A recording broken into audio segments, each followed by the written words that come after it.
Hello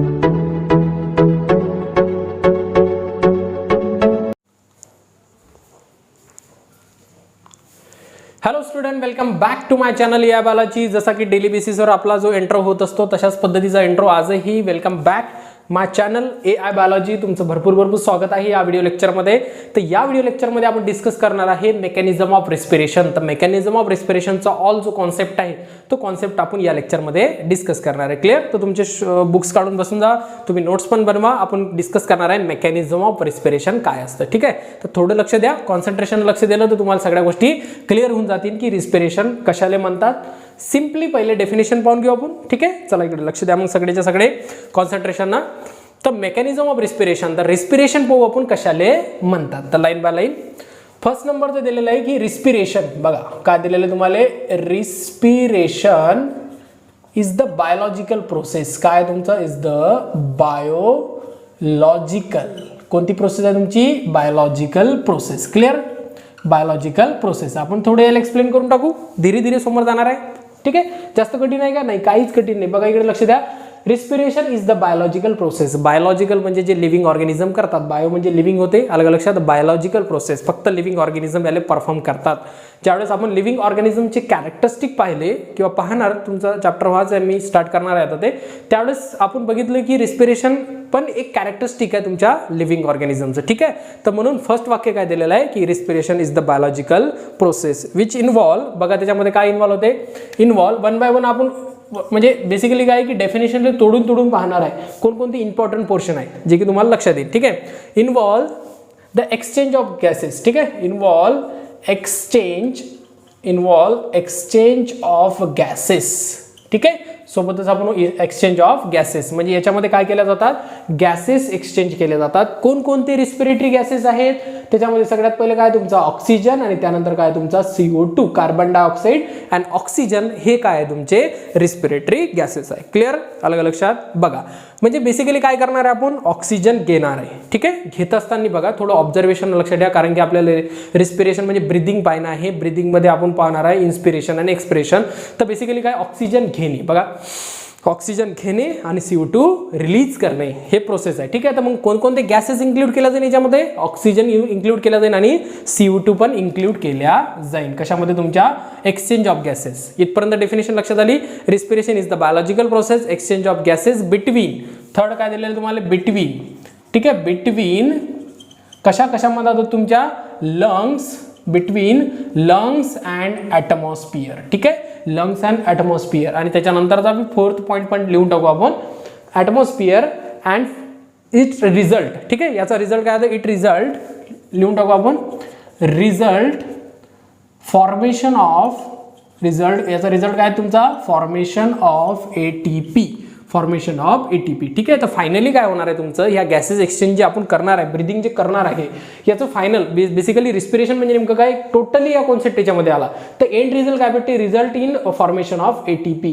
ATPचं ज्यावेळेस formation केलं जाईल ॲडेनोसाईन ट्रायफॉस्फेटचं, ज्याला आपण एनर्जी म्हणतो, या ऑल टोटल प्रोसेसले अलग लक्ष इथपर्यंत नुसता ब्रिदिंग रिस्पिरेशन नाही आहे. बरेच जण म्हणतात की ब्रिदिंग एक रिस्पिरेशन आहे. बरेच स्टुडंट म्हणतात की इनहेल करणे, ऑक्सिजन घेणे, CO2 रिलीज करणे हे रिस्पिरेशन आहे. नाही, या सगळ्या ज्या ऍक्टिव्हिटी राहतात त्याच्यामध्ये बायोलॉजिकल प्रोसेस आहे, एक्सचेंज ऑफ गॅसेस आहे, लंग्स मधून ॲटमॉस्फिअर मध्ये, याचा रिझल्ट जो ATP आहे. या सगळे जे कॉन्सेप्ट आहे हे कोणाला डिस्क्राईब करतात? तुमच्या रिस्पिरेशनले डिस्क्राईब करतात. कशाला? तुमच्या रिस्पिरेशनले काय करतात तुम्ही? डिस्क्राईब करतात. क्लिअर झालं इथपर्यंत? काय आहे तर रिस्पिरेशन काय असते तर हे टोटल झालं रिस्पिरेशन. चला इकडे कॉन्सन्ट्रेशन लक्ष द्या. मग तर आपण पाहू मेकॅनिझम ऑफ रिस्पिरेशन मध्ये कोणकोणते मेकॅनिझम पाहिजे आपल्याला. सगळ्यात पहिले कोणकोणत्या गोष्टी आहेत? 4 स्टेप आहेत, त्याच्या 4 कॅटेगरीज आहेत जे की आपल्याला मेकॅनिझम पाहिजे की कशा पद्धतीने आहे. त्याच्यामध्ये फर्स्ट ब्रीदिंग आहे, एक्सटर्नल रिस्पिरेशन, इंटरनल रिस्पिरेशन आणि त्यानंतर काय तुमचं cellular respiration. One by one याचे आपण पाहू की म्हणजे काय मिनिंग्स काय होतो, क्ल्यू आपण देऊ, अभ्यास करण्याचा पॅटर्न पण आपण सांगू. बघा सगळ्यात पहिले काय दिलेलं आहे तुम्हाला? Mechanism of respiration. तर मेकॅनिझम ऑफ रिस्पिरेशन मध्ये फर्स्ट काय आहे तुम्ही बुक्स काढून. ठीक आहे? काय तुमचं? ब्रीदिंग आहे. काय तुमचं? ब्रीदिंग. ठीक आहे? काय तुमचं? ब्रीदिंग. ब्रीदिंग मध्ये काय आहे तुमचं? बघा ब्रीदिंग मध्ये दोन आहे, एक राहील तुमचं एक्सपिरेशन आणि एक राहील तुमचं इन्स्पिरेशन. ठीक आहे? हे तर आपण डिस्कस करू आपण इन डिटेल मध्ये. सेकंड नंबरची स्टेप सांगा कोणकोणती आहे? पहिली ब्रीदिंग, त्यानंतर काय तुमचं एक्सटर्नल रिस्पिरेशन. काय तुमचं? External respiration. काय तुमचं? External respiration. Clear. Second step आहे तुमची एक्सटर्नल रिस्पिरेशन आणि थर्ड नंबरची जी स्टेप आहे ती आहे तुमची इंटरनल रिस्पिरेशन. काय तुमची internal respiration. Clear. Internal respiration आणि इंटरनल रिस्पिरेशन नंतर फोर्थ नंबरची जी स्टेप आहे ती आहे तुमची सेल्युलार रिस्पिरेशन. काय तुमची सेल्युलार रिस्पिरेशन. क्लिअर झालं इथपर्यंत. काय येतं बघा, हे मेकॅनिझम आहे. वन बाय वन आपल्याला ह्या स्टेप शिकणं आहे की आपण ब्रिदिंग करत आहोत किंवा रिस्पिरेशन करत आहोत, कोणकोणत्या गोष्टी येतात त्याच्यामध्ये. बघा, सगळ्यात पहिले काय आहे तुमचं ब्रिदिंगमध्ये दोन स्टेप कोणकोणत्या येतील ज्यावेळेस आपण म्हणू इनहेल अँड एक्झेल. ठीक आहे. इन्स्पिरेशन म्हणजे श्वास अंदर घेणे आणि एक्सपिरेशन म्हणजे श्वास बाहेर सोडणे. Clear.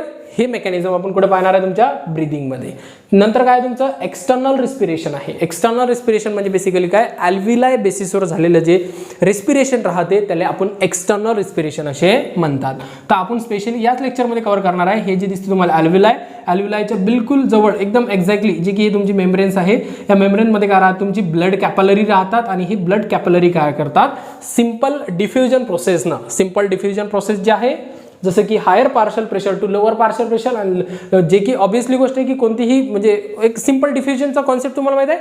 Higher partial pressure to lower partial pressure ते मेकॅनिझम इथं चालते जे की आपण कशामध्ये पाहणार आहे इंटरनल रिस्पिरेशनमध्ये पाहणार आहे. ठीक आहे. क्लिअर झालं सगळ्याला क्लिअर झालं गोष्टी. ठीक आहे. काही डाऊट्स असेल तर कमेंट्स करत चला. ठीक आहे. आणि आपल्या क्लासमध्ये जर पाहतो जे की आपले बेसिकली म्हणू शकतो की माझ्या ऑफलाईन क्लासची असेल तर तुम्ही कमेंट्स पण करा की दादा या गोष्टी आपल्याला पुन्हा रिपीट करा जे काय असेल सगळेच जण. क्लिअर. त्यानंतर काय तुमचं इंटरनल रिस्पिरेशन नाही पाहू आपण आणि त्यानंतर काय लास्ट स्टेप आहे तुमचं सेल्युलर रिस्पिरेशन. हे जे दोन स्टेप आहे अनदर लेक्चरमध्ये पाहू आणि या लेक्चरमध्ये या दोन स्टेप पाहणार आपण. ठीक आहे. सेल्युलर रिस्पिरेशनची पुन्हा दोन त्याच्यामध्ये प्रोसेस आहे. एक आहे तुमचं ऑक्सिडेशन. ठीक आहे. ऑक्सिडेशन आपण ज्याला म्हणतो ऑक्सिडेशन तर करणे आपल्याला ऑक्सिजनचा यूज करणे आहे. आणि त्यानंतर काय तुमचं फॉस्फोरायलेशन कशासाठी कारण की तुम्हाला माहिती आहे की सेलमध्ये भरपूर मात्रात काय राहते तुमचा एडीपी राहते आणि याला कशामध्ये कन्वर्ट करावं लागते आपल्याला एटीपी मध्ये कन्वर्ट करावं लागते. अडेनोसाईड डायफॉस्फेटले अडेनोसाईड ट्रायफॉस्फेटमध्ये. एकदम सोपं आहे. ज्या प्रोसेसमध्ये फॉस्फेट ग्रुप ऍड केला जाईल. क्लिअर. ज्या प्रोसेसमध्ये फॉस्फेट ग्रुप ऍड केला जाईल त्या स्टेपले फॉस्फोरायलेशन असे म्हणतात. क्लिअर. तर फॉस्फोरायलेशन पण आपल्याला स्टेप पाहणार आहे. ऑक्सिडेशन फॉस्फोरायलेशन सेल्युलर रिस्पिरेशन्समध्ये. क्लिअर. तर आपण पाहणार आहोत ब्रिदिंग अँड एक्सटर्नल रिस्पिरेशन या लेक्चरमध्ये. चला तर मग टाकू आपण ब्रिदिंग काय आहे. इथपर्यंत सगळ्याला समजलं रे. ठीक आहे. तर समजलं असेल तर आपण समोर चाललो जाऊ. चला तर ब्रिदिंग पाहणं आहे. बेसिकली तुम्हाला माहिती आहे की मेकॅनिझम ऑफ रिस्पिरेशनमध्ये आपल्याला 4 प्रोसेस पाहणं आहे. जी प्रोसेस आहे तुमच्या ब्रिदिंग आहे त्यानंतर इंटरनल रिस्पिरेशन एक्सटर्नल रिस्पिरेशन. जर जास्त मोठा जर व्हिडिओ झाला तर आपण एक्सटर्नल रिस्पिरेशन जे आहे ते एक्सटर्नल रिस्पिरेशन नेक्स्ट लेक्चरमध्ये घेऊ. ठीक आहे. तर याच्यामध्ये ब्रिदिंग त्यानंतर झालं तर एक्सटर्नल रिस्पिरेशन त्यानंतर नेक्स्टमध्ये इंटरनल आणि सेल्युलर रिस्पिरेशन पाहणार आहे. ठीक आहे. तर बघा कोणती प्रोसेस पाहणार आपण ब्रिदिंग प्रोसेस पाहणार. कोणती आपली ब्रिदिंग प्रोसेस. क्लिअर. कोणती प्रोसेस आहे आपली ब्रिदिंग. आणि ब्रिदिंगमध्ये मी तुम्हाला पहिलेच सांगितलं की ब्रिदिंग काय आहे पहिले आपण पाहून घेऊ. It is a simple physical process. काय म्हणजे it is the simple physical process. आपण सिंपल फिजिकल डायरेक्ट म्हणू शकतो आपण त्याला फिजिकल. काय तुमची प्रोसेस तुमची फिजिकल प्रोसेस आहे. कोणती प्रोसेस तुमच्या फिजिकल प्रोसेस. क्लिअर. आता हे फिजिकल प्रोसेस का म्हणतात कारण की याच्यामध्ये कोणत्या पद्धतीचे बेसिकली आपण म्हणू शकतो की हे फिजिकली आपल्याला करावं लागते. त्यानंतर याच्यामध्ये अनदर काही यूज केला जात नाही. कोणते केमिकल्स वगैरे यूज केला जात नाही किंवा अनदर म्हणून याला काय म्हणतात फिजिकल प्रोसेस असे म्हणतात. सिंपल फिजिकल प्रोसेस आहे आणि याच्यामध्ये दोन गोष्टी राहतात. सगळ्यात पहिले काय राहील तुमचं इन्स्पिरेशन. काय राहील तुमचं इन्स्पिरेशन. ठीक आहे. काय राहील तुमचं इन्स्पिरेशन आणि त्यानंतर काय राहील तुमचं सेकंड आहे तुमचं एक्सपिरेशन. काय राहील तुमचं एक्सपिरेशन. इन्स्पिरेशन आणि एक्सपिरेशन सिंपल एकदम आहे. ठीक आहे.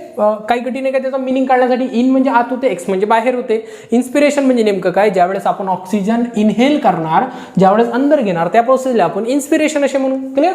काही कठीण आहे का याच्यामध्ये. ठीक आहे. थोडं कॉन्सन्ट्रेशनला लक्ष द्या. काही डाऊट आहे का. डाऊट असेल तर तुम्ही याच्यामध्ये टाकू शकता. ठीक आहे. इन्स्पिरेशन म्हणजे नेमकं काय की ऑक्सिजन घेणे ज्यावेळेस इनहेल केला जाईल आणि एक्सपिरेशन म्हणजे नेमकं काय ज्यावेळेस CO2 रिलीज केला जाईल. याच्यामध्ये व्हेरियस जसं की रिब्स काम करते जसं की म्हणू शकतो की आपले जे टर्नम बोन्स आहेत ते बोन्स काम करतात. या सगळ्या गोष्टी आपण डिस्कस करणार आहे. हे दोन प्रोसेस आहेत. इन्स्पिरेशन ब्रिदिंग मध्ये दोन प्रोसेस आहेत. एका तुमची इन्स्पिरेशन एका तुमची एक्सपिरेशन. इन्स्पिरेशन म्हणजे काय मग श्वास अंदर घेणे आणि एक्सपिरेशन म्हणजे नेमकं काय श्वास बेसिकली काय म्हणू शकतो गॅसेस बाहेर सोडणे. ठीक आहे. ज्याला आपण लाईक CO2 आहे. तर बघा हेच डायग्राम काढलेली आहे मी इथं, आणि त्याच्यानंतर वरतं मी कुठेतरी साईडमध्ये देऊन देईन की जे की तुमच्या बुक्समधली डायग्राम आहे, थोडं ऑब्झर्वेशनसाठी पाहून घ्या काय गोष्टी आहेत. तर इथं आपण डिटेलमध्ये पाहून घेऊ. याच्यामध्ये मी फक्त एकच दिलेला आहे तुमचा जो प्रोसेस दिलेला आहे इन्स्पिरेशन, तर इन्स्पिरेशनच दिलेलं आहे मी याच्यामध्ये, पण एक्सपिरेशनचं सेमच आहे, फक्त याच्या उलट आपण करून टाकू. ठीक आहे. आता बघा काय काय गोष्टी राहतात ब्रिदिंगमध्ये इन्क्लूड, कारण की फिजिकल प्रोसेस आहे, आपल्याला करावं लागते.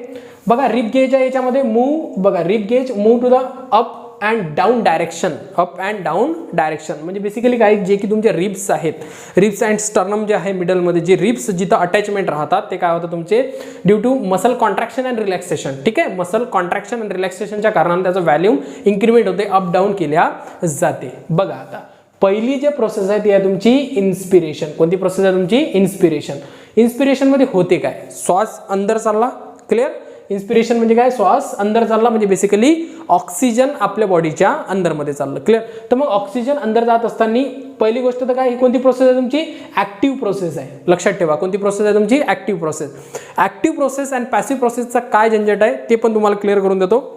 बघा ऍक्टिव्ह प्रोसेस आणि पॅसिव्ह प्रोसेस जे राहते, जे की पॅसिव्ह प्रोसेस म्हणजे ज्याच्यामध्ये कोणत्याच पद्धतीची एनर्जी लागणार नाही, आणि ऍक्टिव्ह प्रोसेस म्हणजे नेमकं काय, ज्याच्यामध्ये आपल्याला एनर्जी लागणार. जसं की आपल्या बॉडीमध्ये एनर्जी काय आहे तुमची, ATP आहे. अलग लक्षात.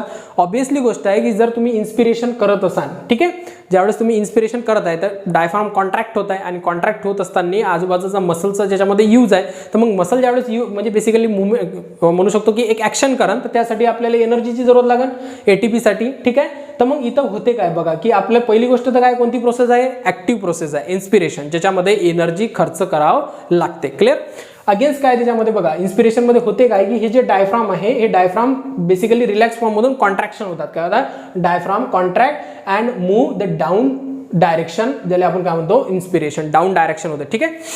बघा सोबत श्वास घेतला तुम्हाला लक्षात येईल, डाऊन डायरेक्शन चाललेलं आहे डायफ्राम, इन्स्पिरेशन केलेलं डाऊन डायरेक्शन चाललेलं आहे. आणि बेसिकली काय की आपले जे रिब्स आहेत ते फुलत आहे, जास्त लंग्सला एरिया प्रोव्हाइड केला, कारण की जास्तीत जास्त हवा आपल्या लंग्समध्ये गेली पाहिजे, एअर आपल्या याच्यामध्ये गेला पाहिजे. ठीक आहे. तर इन्स्पिरेशनच्या ड्युरेशनमध्ये होत काय आहे, डायफ्राम जे आहे बेसिकली कॉन्ट्रॅक्शन होत आहे, आणि कॉन्ट्रॅक्शन होत असताना जो की म्हणू शकतो की फ्लॅट शेपमध्ये येत आहे. कोणत्या शेपमध्ये, फ्लॅट शेप.